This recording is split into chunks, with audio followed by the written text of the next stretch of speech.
Hello दोस्तों, नमस्कार। मैं विपिन सर, विपिन मैं इस चैनल पे आपका स्वागत करता हूं। आइए हम लोग जो प्लेटफॉर्म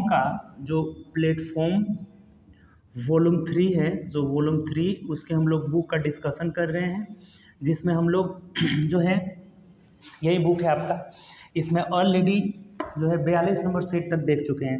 तो इस क्लास में हम लोग सेट नंबर 43 का पूरा फुल डिस्कशन हम लोग करने वाले हैं। ठीक, एक एक क्वेश्चन का जो भी क्वेश्चन पूछा गया है, पूरा एक एक क्वेश्चन का हम लोग इसमें फुल डिस्कशन करेंगे। ठीक, उम्मीद कर रहे हैं आपको ये अच्छा लग रहा है। आप दोस्तों में शेयर भी कर रहे हैं, जितने भी आपके दोस्त लोग हैं सबको आप शेयर भी कर दिया करिए, ताकि जितने आपके दोस्त लोग हैं सब लोग हमसे जुड़े और ज़्यादा से ज़्यादा फ़ायदा उठाएं। ठीक, और अगर आप चैनल पर न्यू होंगे तो आप सब्सक्राइब जरूर कर लीजिएगा और दोस्त को बताइए, ताकि जितने भी दोस्त लोग आएंगे ना तो हमें भी अच्छा लगेगा कि हाँ, बहुत सारे लोग हमें पसंद कर रहे हैं और हम ज़्यादा से ज़्यादा लगातार आपको इसमें वीडियो प्रोवाइड कराएंगे। ठीक, तो चलिए हम लोग आइए स्टार्ट करते हैं। देखिए, अगला जो है इसमें क्वेश्चन नंबर 1 से हम लोग शुरू करेंगे। ठीक, तो चलिए आइए देखते हैं क्वेश्चन नंबर फर्स्ट क्या कर रहा है। देखिए, फर्स्ट नंबर क्वेश्चन कह रहा है हमारा कि यदि 1.25 को सरल भिन्न के रूप में लिखा जाए तो अंश और हर का अंतर क्या होगा। देखिए, बहुत आसान है। इसको भिन्न के रूप में लिखिएगा तो 125/100, जितना अंक दशमलव के बाद जितने अंक रहता है उतने वहाँ पे जीरो लग जाता है 1 पे। ठीक, अब 25 चौके 100, 25 5 125, यानी 5/4 हमारा भिन्न आया। तो अंश हर का अंतर कितना आ जा रहा है यहाँ से, तो अंतर हमारा 1 आ जा रहा है। यही आंसर हो जाएगा। ऑप्शन से देख लीजिए तो ऑप्शन नंबर ए हो जाएगा। कोई समस्या है इसमें? बहुत आसान सा क्वेश्चन था। चलिए आगे बढ़ते हैं नेक्स्ट क्वेश्चन। देखिए, दूसरा क्वेश्चन पढ़िए कि ए किसी काम को 16 दिन में पूरा कर सकता है। ए कितना दिन में? 16 दिन में पूरा कर सकता है। और बी उसी कार्य को ए द्वारा लिए गए समय के 1/4। बी कितना दिन ले रहा है, तो इसका 1/4, यानी 16 का 1/4 कितना हो जाएगा? 4 दिन ले रहा है। 16 का 1/4 मतलब 1/4 यानी कि 4 दिन हो जाएगा। ठीक, तो अब पढ़िए आगे। बी उसी कार्य को ए द्वारा लिए गए समय से 1/4 समय में पूरा कर सकता है। तो एक साथ मिलकर वे एक दिन में उस कार्य का कितना भाग करेंगे? बहुत आसान है। टोटल वर्क हमारा कितना हो जाएगा, तो इसका एलसीएम, कभी भी जो टाइम दिया रहता है उसका एलसीएम टोटल वर्क हो जाता है। तो 16/4 का एलसीएम हमारा 16 हो जाएगा। ये टाइम है। अब क्षमता कैसे निकालते हैं, तो टाइम से भाग दे दीजिए। इसका 1 हो जाएगा, इसका 4 हो जाएगा। तो एक दिन में दोनों मिलकर 5 भाग कार्य कर रहे हैं। तो 5 कार्य करते हैं और भाग पूछा जाएगा तो नीचे टोटल आ जाएगा, अर्थात 5/16 भाग कार्य करेंगे। ऑप्शन से देख लीजिए तो ऑप्शन नंबर हमारा डी हो जाएगा। बताइए कहीं से भी कोई इशू है इसमें? बहुत आसान सा क्वेश्चन है। एक दिन में दोनों मिलकर 5 भाग कार्य कर रहे हैं, कितना में? तो 16 में। तो 5/16 हमारा ऑप्शन नंबर डी हो जाएगा। चलिए आगे बढ़ते हैं नेक्स्ट क्वेश्चन। देखिए, नेक्स्ट क्वेश्चन है हमारा 0.064 प्लस 0.027 बट्टा 0। अब देखिए, ये बहुत आसान क्वेश्चन है। ये हमारा हो जा रहा है ना, ये 0.4 का क्यूब हो जा रहा है। ठीक, प्लस 0.3 का क्यूब हो जा रहा है, बट्टा ये 0.4 का होल स्क्वायर माइनस 0.4 इंटू 0.3 हो जा रहा है, अब प्लस 0.3 का होल स्क्वायर हो जा रहा है। ठीक, ये सब चीज़ सेट है आपका। यानी A cube plus B cube, नीचे दिया है A square minus A B plus B square. यानी क्या फॉर्मूला? डायरेक्ट हमारा आंसर ए प्लस बी नहीं हो जाएगा। ए प्लस बी बोले तो 0.4 और प्लस 0.3, यानी 0.7 हमारा आंसर हो जाएगा। आगे कुछ देखने की जरूरत ही नहीं है। ऑप्शन नंबर डी आपका राइट आंसर हो जाएगा। बताइए कहीं से कोई प्रॉब्लम है इसमें?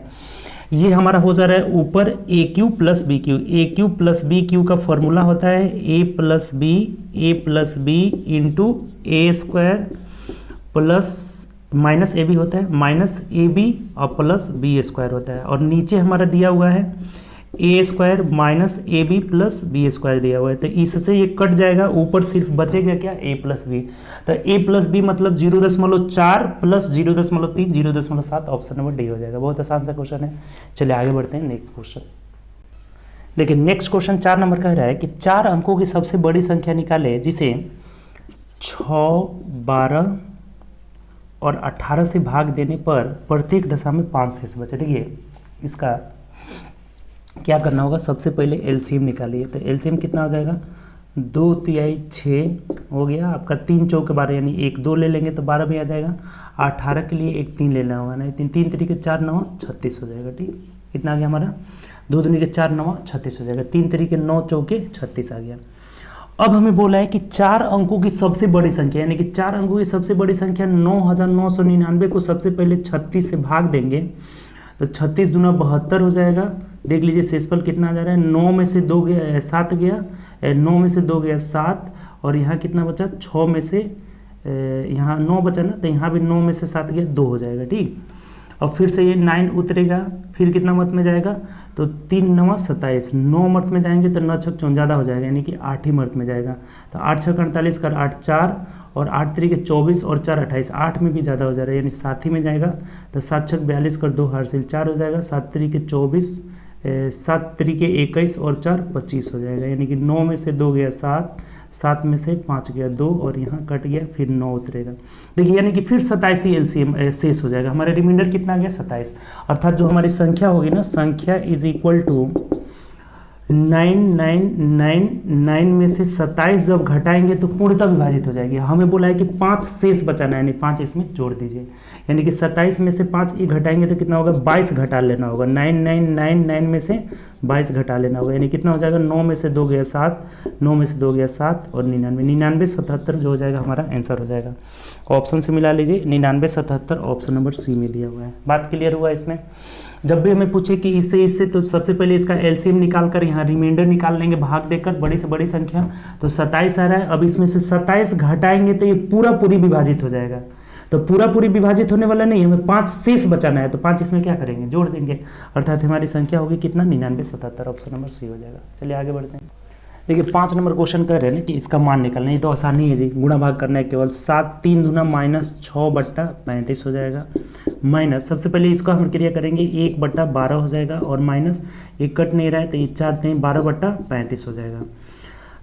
अब एलसीएम ले लेना है, इसको 7 से गुणा करना है, तो इसको जोड़िए, 35 और 12 का एलसीएम कितना हो जाएगा 5 × 7 5 7 35 और 12 से गुणा कर लेना है इसको, यानी एलसीएम हमारा हो जाएगा 5 × 7 × 12। पूरा एलसीएम निकालने की ज़रूरत ही नहीं है, 35 हो गया तो 12 बचा, 12 6 72, -72 हो जाएगा, माइनस 12 1 12 कट गया तो 7 5 35 हो जाएगा, और माइनस यहाँ कितना हो जाएगा आपका, सब जगह माइनस ही है, तो 35 से कम 7 5 35, यानी 12 12 है 144 हो जाएगा, और गुणे क्या है 7, तो 7 से ये 7 खत्म हो जाएगा, यानी क्या हो जाएगा हमारा आंसर, सबको जोड़ दीजिए, 5 2 7 4 11 कर 1 हासिल 1 हो जाएगा, 4 3 7 7 14 1 15 कर 5 हासिल 1 हो जाएगा, 1 1 2, यानी -251/60 जो हो जाएगा हमारा आंसर हो जाएगा।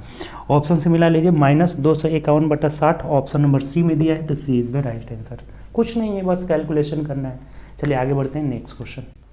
चलिए नेक्स्ट क्वेश्चन देखते हैं। देखिए ये 6 नंबर क्वेश्चन कह रहे हैं कि अतुलित के पास 100 सेव है, उसमें से उसने 10% सेव अर्णव को दे दिया, 15% सेव केशव को दे दिया, 2/5 सेव रिंकू को दे दिया, तो वितरण के पास उसे कितना बचे? देखिए बहुत आसान है, 100 का 10% अर्णव को दे दिया है, अर्णव को यानी कि 10 दे दिया है, 100 का 10% कितना हो गया 10 ही हो जाएगा। और फिर कह रहा है कि उसको कितना दिया, केशव को दिया है 15%, तो 100 का 15% कितना हो जाएगा 15 हो जाएगा, यानी कि केशव को 15 दिया, बहुत सिंपल सा चीज़ है। उसके बाद कह रहे हैं कि 2/5 से रिंकू को, यानी कि 100 का 2/5 रिंकू को दे दिया, तो 5 दूना 10, यानी 20 दूना कितना दिया है 40 दिया है, तो टोटल ये दिया गया इसका भाग कितना हो गया, तो 40 15 55 और 10 65, यानी 65 तीनों को बांट दिया, तो इसके पास अब कितना बचा हुआ है शेष, तो शेष बचा हुआ भाग 100 में से 65 को घटा दीजिए, यानी कितना जाएगा 35, यही हमारा आंसर हो जाएगा। बहुत आसान क्वेश्चन था। अर्णव को 10% यानी 10, 15 100 का 15% 15 ही हो जाएगा, 100 का 2/5 कितना हो गया 40, सबसे ज़्यादा किसको दिया रिंकू को, तो 40 15 55 और 10 65 दे दिया, तो बचा कितना 35। आसान क्वेश्चन है। चलिए आगे बढ़ते हैं नेक्स्ट क्वेश्चन। देखिए ये आसान क्वेश्चन है, कह रहे हैं कि x = y/2, यानी कि यहाँ से x अनुपात y निकालेंगे तो क्या आ जाएगा 1:2 हो जाएगा। ठीक, आसान है। यहाँ से y अनुपात z निकालिएगा तो 1:6 हो जाएगा, तो हमें पूछा x अनुपात y अनुपात z, ये बहुत आसान है। यहाँ से x अनुपात y, यानी देखिए जब भी x अनुपात y अनुपात z या कुछ भी निकालना हो, जैसे हमें यहाँ पे x अनुपात y 1:2 है और y अनुपात z कितना है 1:6, ऐसे लिख देना है। और जो खाली स्थान रहेगा ना इसके दाहिने वाला से भरना है, यानी कि यहाँ 2 लिखेंगे और यहाँ 1, सीधा गुणा कर लीजिए, 1:2:12 जो हो जाएगा हमारा आंसर हो जाएगा। 1:2:12 हो जाएगा, यानी ऑप्शन नंबर डी हो जाएगा। देखिए कितना आसान क्वेश्चन है, बात आया कि नहीं समझ में। x अनुपात y 1:2 आ गया, y अनुपात z 1:6 आ गया, तो x अनुपात y अनुपात z इसके नीचे लिख लेंगे, इसको खाली स्थान को भरना है तो इससे भरेंगे, इस खाली स्थान को भरना है तो इससे, तीनों को गुणा कर लेंगे। चलिए आगे बढ़ते हैं नेक्स्ट क्वेश्चन। देखिए 8 नंबर क्वेश्चन कह रहा है कि एक संख्या के 40% का पांचवा भाग, मान लीजिए एक संख्या x है, इसके 40% यानी 40/100 और इसका कितना भाग, पांचवा भाग क्या है, तो दूसरी संख्या के 30% के 2/3 भाग के बराबर है। दूसरी संख्या को y मान लेते हैं, तो इसके 30% यानी 30/100 और इसका कितना के बराबर है, तो 2/3 के बराबर है, यानी 2/3 भाग के क्या है, बराबर है। तो पहली संख्या तथा दूसरी संख्या का अनुपात यानी x/y निकालना है। बहुत सिंपल है, ये दोनों क्या है, हमारा बराबर है। तो 100 से 100 खत्म हो गया, 0 से 0 खत्म हो गया, 3 से 1 3 खत्म हो गया, 2 दूनी के यहाँ पे कितना हो जाएगा, 4 हो जाएगा, यानी तिरछा गुणा करिए तो 2x = 5y बच गया। तो x/y बराबर कितना हो जाएगा, 5:2 हो जाएगा और यही हमारा आंसर हो जाएगा। ऑप्शन से देख लीजिए 5:2 यानी ऑप्शन नंबर सी में दिया है, तो सी इज द राइट आंसर। कोई दिक्कत इसमें, आसान क्वेश्चन है। चलिए आगे बढ़ते हैं नेक्स्ट क्वेश्चन। देखिए नेक्स्ट क्वेश्चन है हमारा 9 नंबर, कह रहा है 1400 रुपये की राशि पर 20% वार्षिक दर से 18 माह का चक्रवृद्धि ब्याज क्या होगा। 18 माह मतलब 1 वर्ष 6 माह हो गया। 1 वर्ष 6 माह का मतलब 1/2 वर्ष, यानी 1.5 साल का हमें ब्याज निकालना है। देखिए बहुत आसान है, रेट हमारा 20% है। रेट कितना है, 20% है, ठीक, वार्षिक है। तो 1 साल का रेट 20% हुआ, आधा साल का रेट क्या हो जाएगा, 10% होगा। सिंपल सी बात है, यानी पहला साल में 20% ब्याज मिलेगा और दूसरा साल में पूरा नहीं है, आधा है, तो 10% ब्याज मिलेगा। और चक्रवृद्धि ब्याज में ब्याज का ब्याज जुड़ता है, यानी कि 20 का 10% कितना हो जाएगा, तो 20 × 10 यानी कि 20 यहाँ के 200/100 करेंगे प्रतिशत हटाने के लिए, तो ये 2 हो जाएगा। यानी कि ये टोटल हमारा ब्याज कितना मिलेगा, तो 20 10 30 2 32% ब्याज मिल जाएगा। तो कितना आसान है, यानी चक्रवृद्धि ब्याज बराबर कितना हो जाएगा, कितना रुपया है आपका, तो 1400 रुपये का कितना 32% ब्याज मिलेगा, यानी कि 32/100 हो जाएगा। तो 2 0 से 2 0 खत्म, 14 दूना 28 कर 8 8 से 2 हो जाएगा, 14 तिया 42 और 3 कितना हो जाएगा, 2 44 हो जाएगा, यानी कि 448 रुपये मिलेगा। ऑप्शन से देख लीजिए किस में दिया है, ऑप्शन नंबर डी में दिया है। देखिए कितना आसान है आपका, कोई फॉर्मूला नहीं। पहला साल का 20% ब्याज मिलेगा, दूसरा साल में पूरा नहीं जाना, आधा जाना है, 1.5 साल का हमें 18 महीने का निकालना है। तो 1 साल का 20% है, तो आधा साल का 10% और प्लस चक्रवृद्धि ब्याज में ब्याज का ब्याज जुड़ता जाता है। तो 20 का 10% यानी कितना हो गया, 2 हो गया। तो 20 10 30 2 32% ब्याज मिल जाएगा, जो कि 448 रुपये है, ठीक। चलिए आगे बढ़ते हैं नेक्स्ट क्वेश्चन। देखिए नेक्स्ट क्वेश्चन कह रहा है कि एक मूलधन साधारण ब्याज पर 4 वर्ष 4 महीने में 2 गुने हो जाती है, तो यह कितने वर्ष में 3 गुना होगी। देखिए एक तरीका है, एक आप डायरेक्ट निकाल सकते हैं, T1/T2 = N1 - 1/N2 - 1। ये डायरेक्ट आपका निकला हुआ है। जब भी ऐसा क्वेश्चन है ना, बहुत ज़्यादा क्वेश्चन इस पे पूछा हुआ है, इस पे रख के आराम से निकाल सकते हैं। समय जो दिया रहेगा तो समय का जो अनुपात होता है गुना हो जाएगा। जैसे T1 वर्ष में N1 गुना, T2 वर्ष में N2 गुना, तो T1/T2 = N1 - 1/N2 - 1 हो जाएगा। रख लीजिए इस पे, बहुत सिंपल हो गया।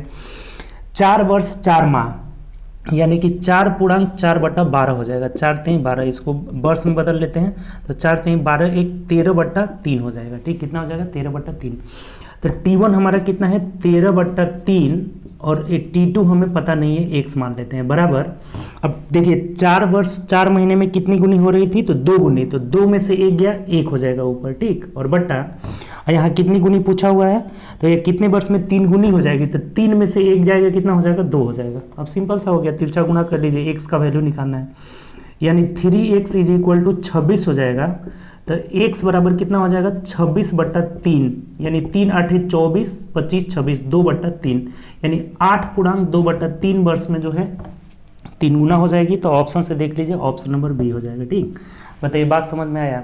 ये वाला तरीका ध्यान रखिएगा, इस पर बहुत क्वेश्चन हमेशा पूछा हुआ है। जब भी SI दिया रहेगा कि अगर T1 वर्ष में N1 गुनी हो रही है और T2 वर्ष में N2 गुनी हो रही है, तो हमारा फॉर्मूला डायरेक्ट निकलता है T1/T2 = N1 - 1/N2 - 1। इस पे रख लिए। T1 दिया हुआ था 13/3, यानी कि 4 वर्ष 4 महीने को बदले तो 13/3 आ रहा है, 13/3। T2 हमें पता नहीं है, x मान लिए, बराबर।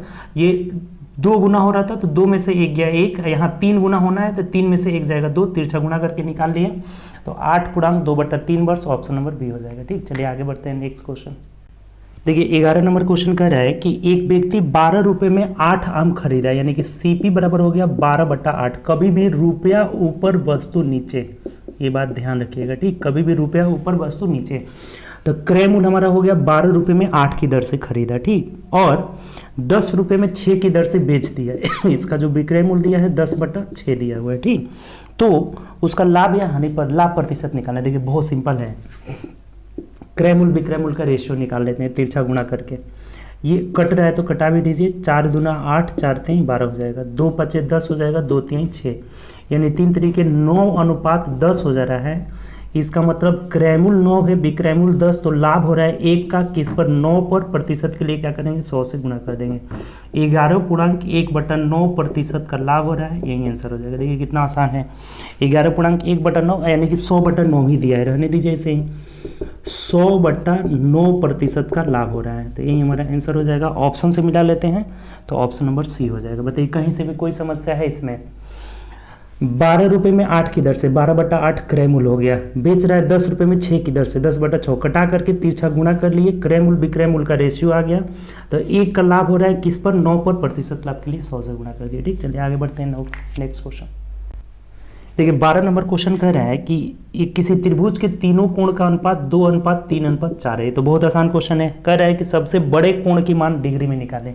तीनों कोणों का योग 180 डिग्री होता है, तो यानी 4 3 7 2 9, 9 का वैल्यू 180 हो गया, तो 1 यूनिट का वैल्यू कितना हो गया 20 डिग्री। तो सबसे बड़ा कोण क्या है 4, तो 4 यूनिट का वैल्यू 40 दूना 80 डिग्री हो जाएगा, यही आंसर हो जाएगा।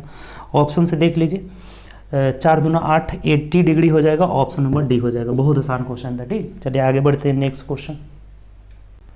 देखिए नेक्स्ट क्वेश्चन हमारा है कि एक आयताकार मैदान की लंबाई और चौड़ाई का अनुपात दिया है 7:6 दिया हुआ है, L/B का रेशियो दिया हुआ है। अब कह रहे हैं कि यदि इसकी चौड़ाई इसकी लंबाई से 35 मीटर कम है तो मैदान का परिमाप निकाले। देखिए यहाँ कितना कम है, तो 1 यूनिट कम है, इस 1 का वैल्यू हमें 35 मीटर दिया हुआ है, तो 1 यूनिट का वैल्यू 35 मीटर, तो 7 यूनिट का वैल्यू यहाँ से क्या हो जाएगा। अच्छा देखिए डायरेक्ट अब निकाल सकते हैं, परिमाप जो हमारा होता है आयत का परिमाप इज इक्वल टू 2 × L+B होता है, फॉर्मूला आपको पता ही होगा। आयत का परिमाप क्या होता है 2 गुणे लंबाई जोड़ चौड़ाई, तो 2 × L+B यानी कि 7 6 कितना हो गया 13, तो 13 दूना 26 हो जाएगा, ठीक। 13 दूना 26, 26 यूनिट का वैल्यू हमें पूछ रहा है। 1 यूनिट का वैल्यू दिया हुआ है 35 और 26 यूनिट का, इसका जो पेरीमीटर हमारा आया इस रेशियो के हिसाब से तो 26 आ गया, यानी कि 26 × 35 कर दीजिए, यही आपका आंसर हो जाएगा। तो गुणा कर लीजिए, 26 × 35 कर लीजिए। ऑप्शन में देखिए 1 0 होगा तो उसी को कर लेंगे, बहुत सारे जीरो हैं, 6 5 30 कर 0, यानी 30 से अगर गुणा करेंगे 26 तियाई तो 36 18 और 2 3 6 1 780 और प्लस 36 18 हो जाएगा, यानी 180, तो कितना हो जाएगा 0 8 8 16 7 1 8 960 हो जाएगा। ऑप्शन से देख लीजिए 960, गुणा गलत हुआ है, एक बार कर लीजिए गुणा, 26 में 35 से गुणा करना है, 6 5 30 कर 0 3, 5 दूना 10 3 13 हो जाएगा, 36 18 कर 8 8 से 1 हो जाएगा, 3 दूना 6 1 7, यानी 0 8 3 11 कर 1 7 910 आ जा रहा है, कितना आ जा रहा है 910 मीटर हो जाएगा, जो कि ऑप्शन से देख लीजिए किस में है, तो ऑप्शन नंबर डी में दिया हुआ है। आसान सा क्वेश्चन था, लंबाई चौड़ाई निकालने की जरूरत भी नहीं है आपको, रेशियो दिया हुआ है 7:6, तो ये कितना अधिक है 1, अब क्वेश्चन में बोला है 35, तो 1 का वैल्यू 35, तो परिमाप होता है 2 × L+B, तो L+B रखे 13 दूना 26 आ जा रहा है, 26 यूनिट का वैल्यू 910, ऑप्शन नंबर डी हो जाएगा, ठीक। चलिए आगे बढ़ते हैं नेक्स्ट क्वेश्चन।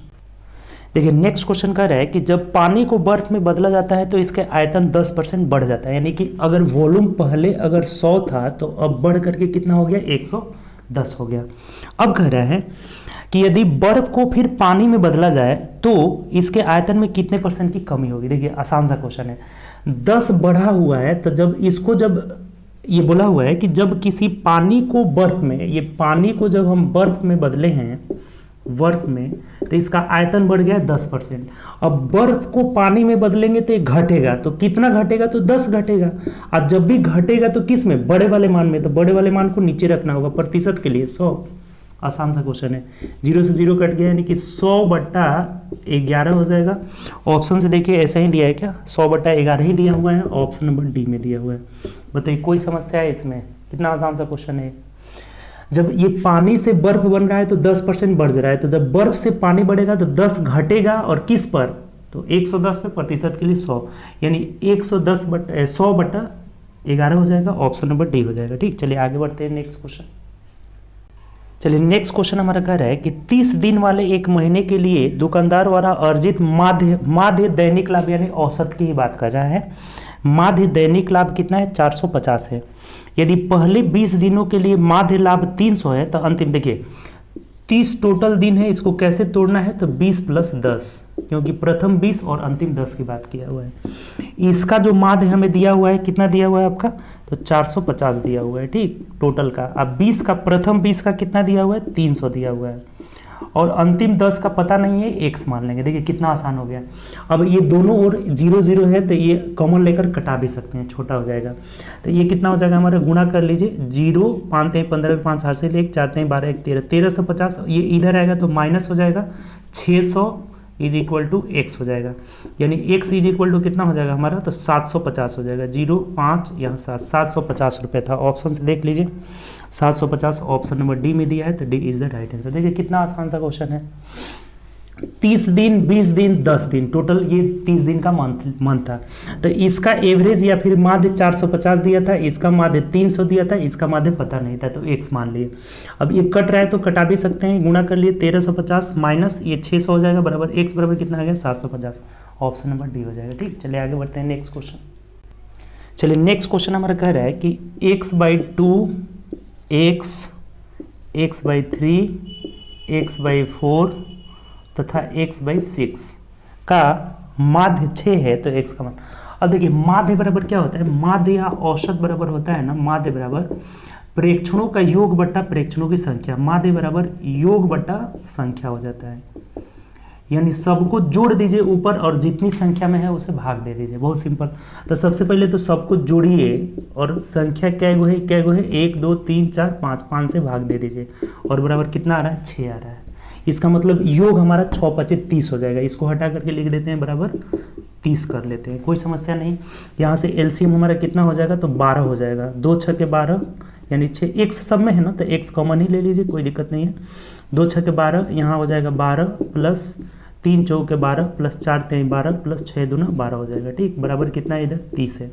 अब देख लीजिए कितना आ रहा है 12 × 6 = 18 2 30 4 34 और 3 कितना हो जाएगा 37। 12 × 6 = 18 18 2 20 अब 20 4 24 और 3 27 हो जाएगा, यानी x × 27/12 हो गया बराबर 30 हो जाएगा। तो यहाँ से कटा लीजिए, 3 से कटा लीजिए, 3 × 4 = 12 3 × 9 = 27 हो जाएगा, 3 × 3 = 9 3 × 10 = 30 हो जाएगा, यानी यहाँ से कितना हो जाएगा हमारा x = 40/3 आ जाएगा। ऑप्शन से देख लीजिए x बराबर 40/3 ऑप्शन नंबर बी में दिया है, तो B is the right answer. कोई दिक्कत है इसमें। एवरेज यानी माध्य बराबर क्या होता है योग बटा संख्या, तो सबको जोड़ करके और 5 गो संख्या था भाग देंगे तो यानी 6 × 5 = 30 हो जाएगा। 6 औसत माध्य दिया था तो 6 × 5 = 30 हो जाएगा। अब कर लिए यहाँ से x बराबर 40/3 ऑप्शन नंबर बी हो जाएगा। चलिए आगे बढ़ते हैं। देखिए अगला बोला हुआ है 17 नंबर कि 6 अंकों की सबसे बड़ी और सबसे छोटी संख्या के बीच अंतर क्या होगी। तो बहुत सिंपल है जी, बड़ी जितने भी अंक का अगर बड़ी संख्या पूछेगा ना उतना ही 9 दे दीजिएगा, यानी कि 6 अंक की बड़ी संख्या 6 को क्या दे देंगे 9 दे देंगे, ये सबसे बड़ी संख्या होगी। अगर सबसे छोटी संख्या बोल रहा है ना सबसे छोटी, तो सबसे पहले तो एक देना होगा और जितने अंक का पूछेगा उससे कम 0 दे दिए। जैसे 6 अंक का लेना है तो 5 को हमें क्या लेना होगा 0 लेना होगा, तो ये 6 अंक की सबसे छोटी संख्या हो जाएगी। तो बोला है कि 6 अंकों की सबसे बड़ी और सबसे छोटी संख्या का अंतर हमें पूछ रहा है, छोटी संख्या का अंतर यानी घटा देना है।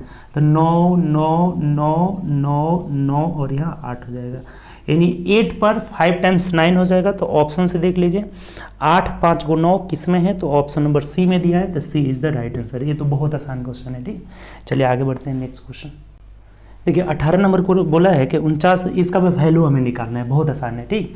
ये दोनों को जोड़ना है, इसमें से घटा देना है। तो देखिए 6 6 12 12 में से 6 गया 6, जोड़ते जाइए। ये है 1 5 1 6 6 में से 2 जाएगा कितना हो जाएगा 4 हो जाएगा। यहाँ 9 और 4 13 13 में से 3 जाएगा 10 10 कर 0 हासिल 1 हमारा बचा हुआ है, ठीक पॉजिटिव में। 4 और 1 5 हो जाएगा और 5 में से 5 गया यानी कि 0, 1 हासिल था तो 1 यहाँ दे देना होगा। ये अब दशमलव के इधर वाली बात है, तो इधर हमारा कितना हो गया 1 हो गया।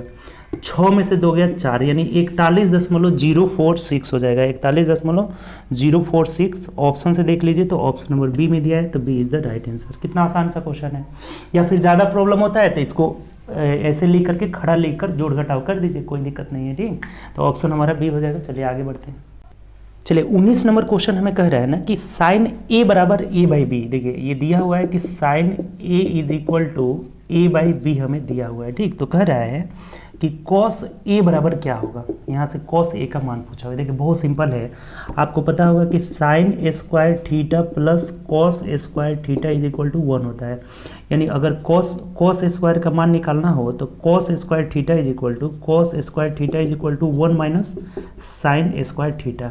अगर कॉस थीटा का सिर्फ मान निकालना है तो ये रूट में रह जाता है, 1 minus sine A square theta हो जाता है। ये सब बात पता ही है, बेसिक आइडेंटिटी। तो हमें साइन ए का मान दिया हुआ है और कॉस ए का मान पूछ रहा है, तो cos A is equal to under root 1 minus sine square A हो जाएगा, साइन स्क्वायर ए हो जाएगा। अब यहाँ से रख देना है, कुछ नहीं है इस क्वेश्चन में, 1 माइनस यानी ए स्क्वायर बटा बी स्क्वायर हो जाएगा। तो इसको जोड़िएगा तो इधर हो जाएगा B square minus A square और बटा बी स्क्वायर, ये रूट में रहेगा। अब ऑप्शन से देख लीजिए ऑप्शन किस रूप में दिया है, तो इसके स्क्वायर रूट को हटा दिया है, सिर्फ ऊपर स्क्वायर रूट रखा है और ये बी स्क्वायर है तो निकल जाएगा, एक बी बाहर हो जाएगा, यानी कि root under B square minus A square बटा बी, ऑप्शन नंबर डी में दिया है, तो D is the right answer. कुछ नहीं है इस क्वेश्चन में, बहुत आसान है। कॉस ए बराबर 1 minus sine, cos theta is equal to 1 minus sine square theta, मान रख दिया आराम से, आंसर क्या आ जा रहा है, ऑप्शन नंबर डी आ जा रहा है, ठीक। चलिए आगे बढ़ते हैं। देखिए नेक्स्ट क्वेश्चन कह रहा है कि दो संख्याओं का योग 25 है और उनका गुणनफल 35 है, तो उनके व्युत्क्रम का, देखिए बहुत आसान है क्वेश्चन। व्युत्क्रम का योग बराबर होता है ना, योग बटा गुणनफल होता है, यानी योग बटा गुणनफल मतलब 25 बटा 35, 5 पचे 25, 5 साते 35, यानी 5 बटा 7 आंसर हो जाएगा। अब जहाँ एक्स वाई के चक्कर में पड़िएगा कि आप समय बर्बाद करिएगा, ऑप्शन नंबर बी हो जाएगा। देखिए इसको बात को समझिए, अगर कह रहा है कि दो संख्याओं का योग 25 दिया हुआ है और उनका गुणनफल, जैसे मान लीजिए कि x प्लस वाई बराबर हमारा 25 दिया हुआ है और X Y is equal to 35 दिया हुआ है, तो कह रहा है 1 बटा एक्स प्लस 1 बटा वाई, जब इसको जोड़िएगा ना तो ये ऊपर x प्लस वाई बटा एक्स वाई मिल जाएगा, चाहे y प्लस एक्स, बात वही हुआ। अर्थात जब भी हमें दो संख्या का योग और गुणनफल दिया गया हो और उसके व्युत्क्रम का योग पूछा जाए तो ऊपर योग बटा गुणनफल हो जाता है। तो योग 25 है और नीचे गुणनफल, यानी 25 बटा 35 कर लिए, 5 बटा 7 हमारा आंसर हो गया, यही कर रहे थे डायरेक्ट, ठीक। चलिए आगे बढ़ते हैं नेक्स्ट क्वेश्चन। देखिए नेक्स्ट क्वेश्चन हमारा है 1 बटा रूट अंडर 2 प्लस 1 प्लस 1 बटा रूट 3 प्लस, कहाँ तक है, रूट अंडर 100 प्लस 99 है, ये 100 प्लस 99 है। कह रहे कि इसका वैल्यू क्या होगा। बहुत आसान क्वेश्चन है, देखिए ध्यान दीजिए। रेशनलाइजेशन का रूल होता है ना, हर परिमेयकरण का रूल रहता है कि अगर इसके दोनों के वर्गों का अंतर, जैसे रूट 3 और रूट 2 के वर्ग का अंतर 1 हुआ, 1 अगर ऊपर दिया है ना तो सिर्फ इनका साइन चेंज हो जाएगा, तो हर परिमेयकरण मिल जाएगा। जैसे कहने का मतलब समझिएगा, 1 बट्टा रूट अंडर 4 प्लस रूट 3 का हर परिमेयकरण कितना हो जाएगा, रूट 4 माइनस रूट 3 हो जाएगा। कैसे होगा इस बात को समझिए, जब हम ऊपर नीचे गुणा करते हैं, रूट 4 माइनस रूट 3 से गुणा करेंगे, रूट 4 माइनस रूट 3 से, तो ये ए स्क्वायर माइनस बी स्क्वायर मतलब 1 आ जाएगा नीचे, 1 ऊपर दिया हुआ है, चाहे अगर 2 ही आता, 2 ऊपर दिया रहता तो ये कट जाता, यानी कि सिर्फ क्या बच जाता, माइनस वाला बच जाता। यानी कि जितनी भी ये संख्या दिया हुआ है ना, सिर्फ इसका माइनस वाला ऊपर बच जाएगा, यानी क्या बचेगा, root 2 minus 1 plus root 3 minus root 2 हो जाएगा, प्लस रूट 4 माइनस रूट 3 हो जाएगा, plus dash dash root under 100 minus root under 99 हो जाएगा। अब देखिए यहाँ से ध्यान दीजिएगा कि इसमें आगे 99 होगा ना, तो 99 से ये 99 क्या हो जाएगा, कट जाएगा, आगे जो 99 होगा, 3 से 3 कट जाएगा, 4 से 4 इधर होगा वो कट जाएगा, 2 से 2 कट जाएगा, एक वाला सीक्वल्स इधर नहीं है तो नहीं कटेगा, यानी कि -1 और प्लस ये अंडर रूट 100 का मान 10 हो गया, तो 10 में से 1 जाएगा, 9 इस क्वेश्चन का आंसर हो जाएगा। ये बहुत बार क्वेश्चन जो है आया हुआ है, बहुत बार रिपीट किया हुआ है, ठीक। तो आंसर हमारा क्या हो जाएगा, 9, ऑप्शन से मिला लीजिए तो ऑप्शन नंबर डी हो जाएगा। बताइए कहीं से भी कोई दिक्कत है इसमें, देखिए नहीं समझे तो एक बार और समझिए, ठीक। कभी भी अगर हमें हर परिमेयकरण करना हो, इसके वर्गों का अंतर ऊपर दिया है तो सिर्फ साइन चेंज हो जाएगा, यानी दोनों के वर्गों का अंतर 1, इसके वर्गों का अंतर 1, यानी केवल साइन चेंज होगा, 2 से 2 कटेगा, 3 से 3 कटेगा, 4 से 4 कटेगा, सब कटता जाएगा, 99 कट जाएगा, 100 बचेगा और इधर -1 बचेगा, तो -1 और रूट 100 का वर्गमूल 10, ऑप्शन नंबर डी हो जाएगा, ठीक। चलिए आगे बढ़ते हैं नेक्स्ट क्वेश्चन। देखिए 22 नंबर क्वेश्चन कह रहा है कि एक आयताकार मैदान के भुजाओं का अनुपात 3:4 दिया हुआ है, ठीक, 3:4 दिया हुआ है, और कह रहा है कि इसका एरिया 300 है, एरिया कितना है, 300 मीटर स्क्वायर है। तो इसका क्षेत्रफल क्या, लंबाई और चौड़ाई क्या होगा। देखिए बहुत आसान क्वेश्चन है, ये तो ऑप्शन से ही कर लेंगे, कोई ऐसा ऑप्शन है ही नहीं। एरिया मतलब क्या होता है, area is equal to L into B, दोनों गुणा करके देखिए ऑप्शन कहाँ 300 आ रहा है, सिर्फ एक ही में 300 आ रहा है, ऑप्शन नंबर बी में आ रहा है, जो कि क्या दिया हुआ है 20 मीटर और 15 मीटर दिया हुआ है, इसी में हमारा 300 आ रहा है, बाकी कहीं भी जो है 300 नहीं आ रहा है, यही आंसर हो जाएगा। ठीक, ये रेशियो भी मिलाते हैं तो 3:4 के रेशियो में है। ये लंबाई, ये चौड़ाई, इधर ये चौड़ाई हो गया ना कि यानी 15:20 करेंगे तो ये 4:3 के 3:4 के अनुपात में आ जा रहा है, 3:4 के अनुपात में, तो यही हमारा क्या हो जाएगा आंसर हो जाएगा। और बाकी कोई ऑप्शन है ही नहीं जिससे एरिया क्या हो हमारा 300 हो, सिर्फ ऑप्शन नंबर बी, तो बी आंसर हो जाएगा। ऐसे भी एग्जाम में सब कर देखते चलना है, आसानी से आप टाइम आपको किल नहीं करना है, टाइम बचाना है अपना। ठीक, चलिए आगे बढ़ते हैं नेक्स्ट क्वेश्चन।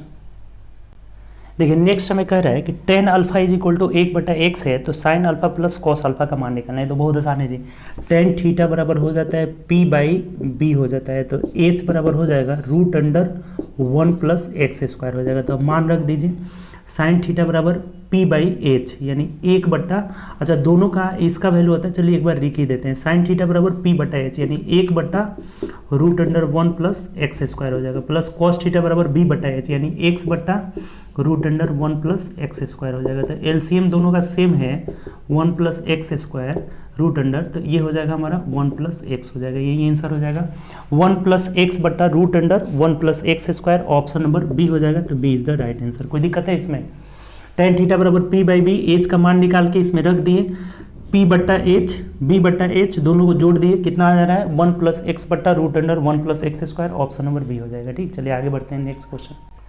देखिए 24 नंबर क्वेश्चन कह रहा है कि एक आयत की लंबाई चौड़ाई से 1 सेंटीमीटर अधिक है, लंबाई जो है चौड़ाई से क्या है 1 सेंटीमीटर अधिक है, यानी ये x है तो ये x + 1 है। ठीक, ऐसे हम लोग कर लिए। अब कह रहे हैं कि इसका परिमाप 14 है, तो परिमाप बराबर अभी आया हुआ था, परिमाप is equal to 2 × l + b, यानी दोनों जोड़ेंगे तो कितना हो जाएगा 2x + 1, और ये कितना है आपका परिमाप, तो यहाँ से हमें 14 दिया हुआ है, परिमाप 14। तो अब यहाँ से बताइए 2 × 7 = 14, 7 कट गया, यानी 2x इज इक्वल टू, ये 1 घटेगा तो इधर 6 आ जाएगा, यानी x का मान कितना आ गया 3, x बराबर जब 3 आ गया तो चौड़ाई हमारा 3 हो गया और लंबाई कितना हो गया 4 हो गया, एक अधिक हो जाएगा। तो पूछा क्या है आपसे, तो कह रहा है कि क्षेत्रफल क्या होगा, तो क्षेत्रफल l × b हो जाता है, यानी 4×3 = 12 सेंटीमीटर² हो जाएगा, यही आंसर हो जाएगा 12 सेंटीमीटर², ऑप्शन से देख लीजिए, ऑप्शन नंबर डी हो जाएगा। बहुत आसान सा क्वेश्चन था। ठीक, चलिए आगे बढ़ते हैं नेक्स्ट क्वेश्चन। देखिए नेक्स्ट क्वेश्चन हमारा 25 नंबर क्या कह रहा है, देखिए कि एक आयताकार मैदान की 30 फीट की एक भुजा को छोड़कर उसको 3 तरफ से बाड़ लगाना है, यानी घेरा लगाना है।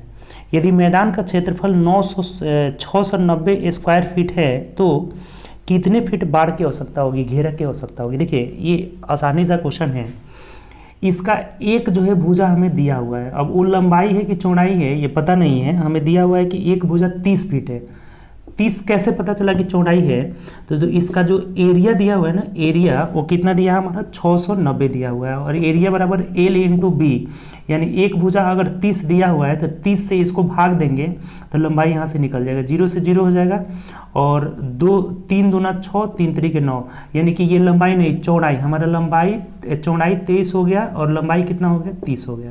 ये बात समझ में आ गया। इसको जब एरिया जो होता है, एरिया 690 है हमारा, तो 690 बराबर लंबाई गुणे चौड़ाई, तो एक भुजा हमें दिया हुआ है तो इससे भाग दे रहे हैं तो ये 23 आ जा रहा है, 0 और 23 = 69, अर्थात लंबाई हमारा 30 दिया हुआ था और चौड़ाई पता नहीं था, चौड़ाई कितना हो गया 23 हो गया। ठीक, और उससे कोई मतलब नहीं है, कोई लंबाई रहे कोई चौड़ाई रहे, उससे कोई मतलब नहीं है। हमें बोला क्या है, देखिए तो हमें कह रहा है कि एक 30 मीटर भुजा को छोड़ करके, इसको छोड़ करके, ठीक मान लीजिए इसको छोड़ दीजिए और 3 तरफ से ऐसे घेरा लगाना है, ये 3 तरफ से घेरा लगाना है, एक 30 मीटर भुजा को छोड़ करके और 3 तरफ से घेरा लगाना है, तो घेरा की लंबाई पूछ रहा है, यानी बाड़ की लंबाई कितना हो जाएगा, बहुत आसान है, ये 23 है ये 23 है, यानी 23 दूना 46 और प्लस 30 वाला एक ही लेना है तो 30 जोड़ दीजिए, यानी 6 और 4 3 7 76 फीट जो हमारा हो जाएगा घेरा का लंबाई हो जाएगा। ऑप्शन से देखिए, ऑप्शन नंबर बी हो जाएगा। ये बढ़िया क्वेश्चन है आपका। ठीक, एक बार और समझ लीजिए, एरिया हमें 690 दिया हुआ है, तो एक भुजा से भाग दिए तो दूसरा भुजा निकल गया कितना 23, तो एक 23 हो गया, 23 और ये 30 हो गया, ठीक। और एक 30 मीटर वाला भुजा छोड़ देना है। क्वेश्चन में बोला हुआ है कि 30 फीट वाले भुजा इसको छोड़ देना है, इधर घेरा नहीं लगाना है, 3 साइड से घेरा लगा देना है। तो 23 46 और 30 कितना हो जाएगा 76, ऑप्शन नंबर बी हो जाएगा। अच्छा क्वेश्चन है, ठीक। चलिए आगे बढ़ते हैं नेक्स्ट क्वेश्चन।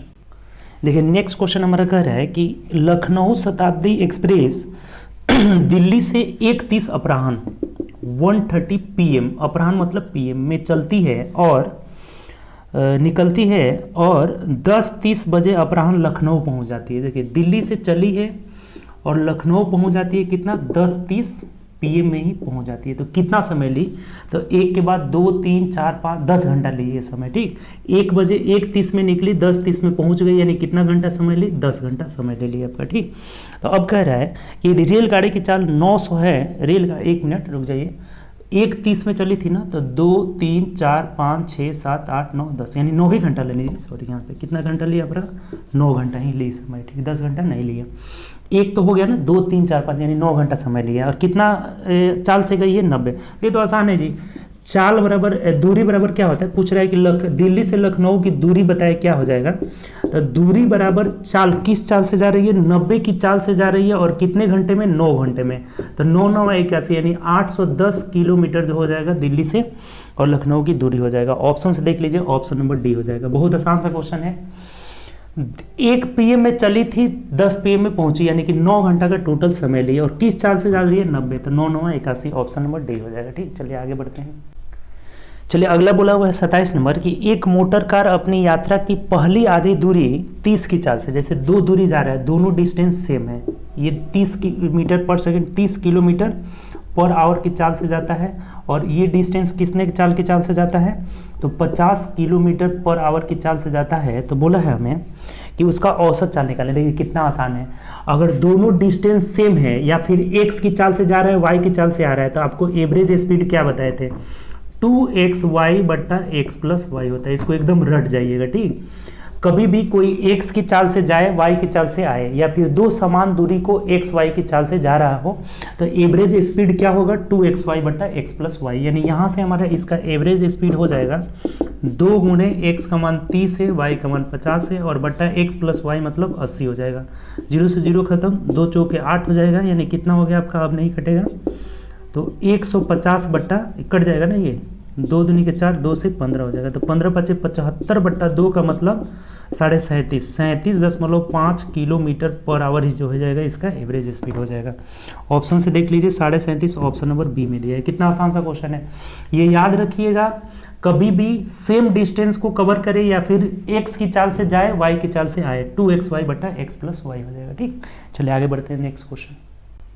देखिए 28 नंबर बोला है कि 9/10, 3/25, 6/15 तथा 12/5 इसका हमें निकालना है क्या HCF। देखिए आपको ध्यान दीजिए यहाँ पे कि कभी भी अगर फ्रैक्शन का HCF निकालना हो तो अंश का HCF बट्टा हर का LCM निकालना होगा, ठीक। अगर LCM निकालना हो LCM तो अंश का LCM बट्टा हर का क्या निकालना होगा HCF निकालना होगा। ये बात ध्यान रखिएगा। फ्रैक्शन में जो चीज़ निकालना है वो ऊपर वाला उसका उल्टा नीचे वाला निकाल लेना है। तो हमें इसका क्या निकालना है HCF। तो HCF निकालना है तो अंश का HCF, अंश का HCF मतलब देखिए कौन सी बड़ी से बड़ी संख्या है जिससे ये सब कट जा रहा है। तो 3 है आपका, 3 से ये भी कट रहा है, ये भी कट रहा है, ये भी कट रहा है, ये भी कट रहा है। इसका LCM लेना है तो 2 5 10 हो जाएगा और 25 के लिए 5 5 25, 5 3 15 हो जाएगा, 5 तो ले लिए, यानी कि 3/5 5 25 दूना 50 3 कितना हो जाएगा 50 3 150। अच्छा है 3 से 3 कटा ही दीजिए, चलिए आसान हो जाएगा। 1/25 दूना 50 हो जाएगा, यानी कितना हो जाएगा 1/50। ऑप्शन से मिला लीजिए तो ऑप्शन नंबर सी में दिया हुआ है। देखिए कितना आसान है आपका। ये दोनों बातें ध्यान रखिएगा। LCM निकालना है, HCF निकालना हो तो HCF बट्टा LCM, LCM निकालना हो तो LCM बट्टा HCF। इसका HCF निकालना था तो अंश का HCF 3, हर का LCM 2 गुणे 5, इसको तोड़े तो 5 5 25 हो जाएगा, इसको तोड़े तो 5 3 15, 3 लेना होगा, 5 तो इसमें है, यानी 3 से 3 खत्म, 1/50। चलिए आगे बढ़ते हैं नेक्स्ट। चलिए नेक्स्ट क्वेश्चन देखते हैं। ये वाला क्वेश्चन देखिए बोर्ड मास से रिलेटेड है। सबसे पहले हमें क्या करना होगा, इस छोटे ब्रैकेट को तोड़ना होगा। तो ये 5 से कट जा रहा है, 5 चौके 20 हो जा रहा है। यानी कि इसका अब वैल्यू हमारा कितना आ गया 4 और भागा, इस भाग को अब चेंज करिएगा ना, गुणा में बदलिएगा तो 8/1 हो जाएगा और गुणे 1/16 हो जाएगा। तो ये 8 दूना 16, 2 दूनी के 4 हो जाएगा। यानी यहाँ तक हमारा, देखिए इसको हटा देते हैं, यहाँ से यहाँ तक की क्रिया हम लोग किए, कितना आया 2 आया।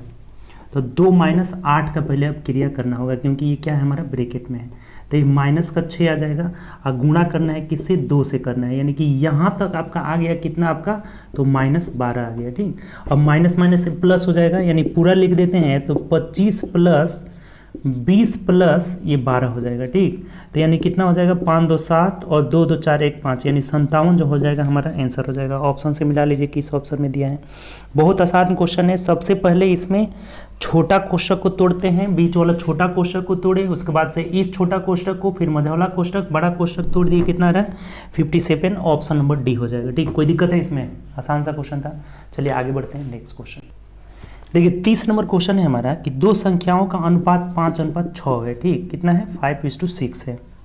उसका महत्तम समापवर्तक 6 है। अब देखिए जब भी ऐसा क्वेश्चन आए तो ज़्यादा दिमाग नहीं लगाना है। इन दोनों का HCF कितना हो गया, तो HCF 1 हो जाएगा। 5 6 का HCF 1, तो 1 यूनिट का वैल्यू कितना दिया हुआ हमारा 6 दिया हुआ है। तो कह रहा है कि उनका LCM, अब इनका LCM बताइए, LCM क्या होगा, तो LCM 6 × 5 = 30 हो जाएगा। तो 1 यूनिट का वैल्यू 6 है, तो 30 यूनिट का वैल्यू 36 18, यानी 180 हो जाएगा। ऑप्शन से मिला लीजिए, ऑप्शन नंबर बी हो जाएगा। कोई दिक्कत है इसमें, आसान सा क्वेश्चन है।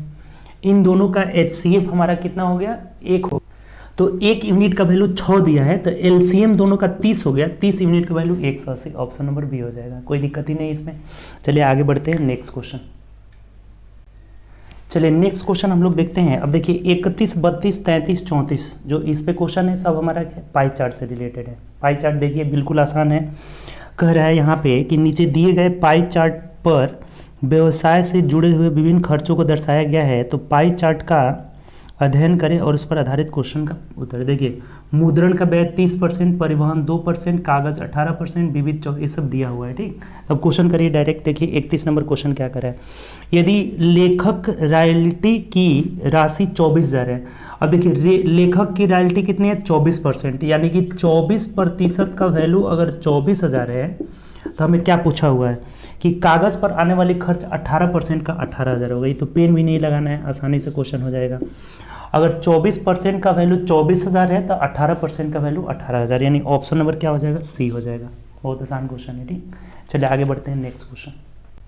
देखिए नेक्स्ट क्वेश्चन कह रहा है कि यदि मुद्रण शुल्क की राशि 30,000 रुपया, मुद्रण वाला देखिए मुद्रण 30%, यानी 30% का वैल्यू 30,000 है, तो पुस्तक को प्रकाशित करने में आने वाली कुल व्यय यानी कि 100% का वैल्यू पूछ रहा है। देखिए 30% का वैल्यू अगर 30,000 रुपये है, 30,000 रुपये है, 3 जीरो लगाना है, तो 100% का वैल्यू 100 पर 3 जीरो लगा लिए, यानी कितना हो गया 1 लाख रुपये हो जाएगा। यही आंसर हो जाएगा।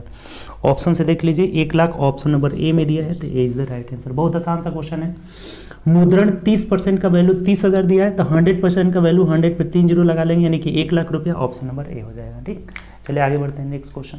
देखिए अगला जो क्वेश्चन बोल रहा है 33 नंबर कि यदि पुस्तक के प्रकाशन में आने वाला कुल व्यय 2.5 लाख है, यानी 100% का वैल्यू, पुस्तक के प्रकाशन मतलब 100% का वैल्यू कितना है 2.5 लाख रुपये दिया हुआ है हमें। ठीक, 2.5 लाख रुपये दिया हुआ है। तो अब पूछा हुआ है कि मुद्रण शुल्क और लेखन की रॉयल्टी की कुल राशि कितनी होगी। मुद्रण शुल्क 30 है और लेखन की रॉयल्टी 24 है, तो 24 30 54% का वैल्यू हमें पूछ रहा है। तो 100% का वैल्यू 2.5 लाख है हमारा, 2,50,000 है, तो 1% का वैल्यू 2 जीरो कटा दीजिए और 54% का वैल्यू क्या हो जाएगा, तो 54 गुणे 2500 रुपये हो जाएगा। तो देख लीजिए गुणा कर लीजिए, 0 0 25 चौके 100 कर 0 हासिल 10 हो जाएगा, 25 5 125 और 10 135 हो जाएगा, यानी 1,35,000 रुपया हो जाएगा। दोनों ये दोनों मिल करके कितना हो जाएगा 1,35,000 हो जाएगा, यानी कि ऑप्शन नंबर क्या हो जाएगा हमारा डी हो जाएगा। बहुत आसान सा क्वेश्चन है। प्रकाशन मतलब टोटल 100% का वैल्यू कितना हो गया 2.5 लाख हो गया, तो ये दोनों मिल करके यानी 30 और 24 54 मिल करके कितने हो जा रहा है 1,35,000। ऑप्शन नंबर डी हो जाएगा। चलिए आगे बढ़ते हैं नेक्स्ट क्वेश्चन। देखिए 34 नंबर क्वेश्चन कह रहा है कि विविध प्रकारों मिसलेनियस के लिए निर्मित वृत्तखंड का केंद्रीय कोण कितना होगा। यानी जो ये विविध वाला है ना हमारा, विविध वाला यानी ये इसका केंद्रीय कोण पूछ रहा है कि ये कोण कितने का बनेगा। बहुत आसान है। टोटल 100% है, तो 100% का वैल्यू 360 डिग्री का कोण बनता है। टोटल कितने डिग्री का? 360 डिग्री का। तो 4% का हमें मान पूछा जा रहा है। तो कितना आसान है, 360/100 गुणे 4 हो जाएगा। कटा दीजिए, 0 से 0 कट गया, ये कटाएंगे तो 2, चाहे रहने दीजिए मत कटाइए, गुणा कर लीजिए डायरेक्ट, 36 चौके 144 हो गया और यहाँ पॉइंट लगा देंगे, यानी कितना हो जाएगा 14.4 डिग्री हो जाएगा। यही आंसर हो जाएगा। ऑप्शन से देख लीजिए 14.4 डिग्री किस ऑप्शन में दिया हुआ है, तो हम लोग का ऑप्शन नंबर डी में दिया है, तो D is the right answer. बताइए कहीं से भी इसमें कोई दिक्कत है आपका? बहुत आसान था ये सेट। ऐसे सेट में आपका 25 प्लस तो हर हाल में आना चाहिए और 30 सिलेक्शन लेने के लिए 30 प्लस लाना होगा। ठीक, बहुत आसान सा सेट था ये हमारा। पाई चार्ट तो समझिए कि आपका कहाँ से स्टार्ट था आपका? 31 से, तो 31, 32, 33, 34 चारों का चारों बिल्कुल आसान था आपका। ठीक, तो चलिए नेक्स्ट टेस्ट में मिलेंगे, अगले टेस्ट में जो कल टेस्ट होगा। ठीक है।